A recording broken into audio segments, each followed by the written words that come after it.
Happy new moon in Sagittarius. So, Sagittarius is all about adventuring and exploring, and that can be physically, like you can go on a pilgrimage or like a pirate into open seas. But it also is mentally, and I want to take you on a little bit of a story about the first of Advent, since it's the first of Advent today. In a lot of the Waldorf schools, they read verses about the minerals, the stones and the gems and the metals to celebrate the first week of Advent. And when you start to get curious, like, why is that? You can explore in esoteric Christianity that Advent is actually the beginning of the year. And Advent celebrates in its entirety the evolution of human beings, culminating at Christmas when the Jesus child is born, the Christ bearer. So this first week, it's particularly focused on the mineral kingdom. And we can also think of it as connected to old Saturn, which is actually an early incarnation of the earth. We think of stones and rocks and gems and metals as being inert, as being dead. I mean, they don't actively move. We can't really see them grow. And we might just assume that they're the archetype of the physical body. And that's it. But instead, Rudolf Steiner describes this imagination that if there was a really small creature and it discovered a fingernail, and it looked at the fingernail, maybe it was a little piece that was chipped off of someone's hand, or maybe attached, and just noticing the fingernail, the assumption would be like, oh, it's dead, it's inert, there's nothing else to it.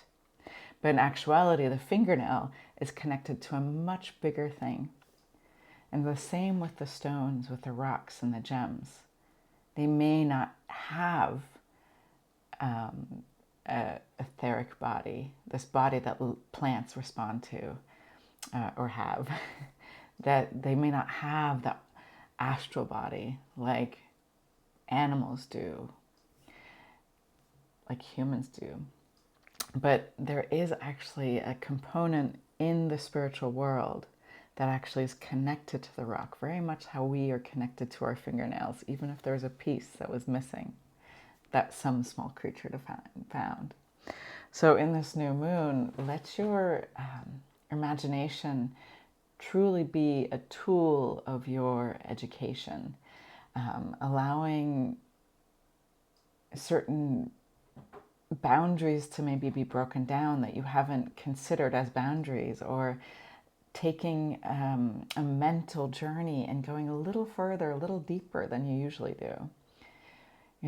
This new moon is happening during Mercury retrograde.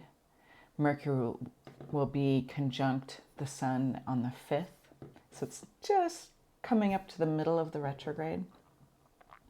We still have Mars opposing Pluto. We still have this, intense square. So this new moon is opposing Jupiter, the ruler of Sagittarius, and then squaring Saturn.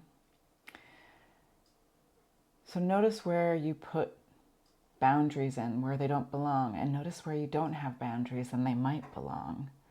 Notice what your thinking does for you. Does it help you stay kind of trapped and you're thinking like in the old-fashioned way or an old way? Or does it actually liberate you? What form does your thinking give to your imagination, to your life, to your experience on the day-to-day?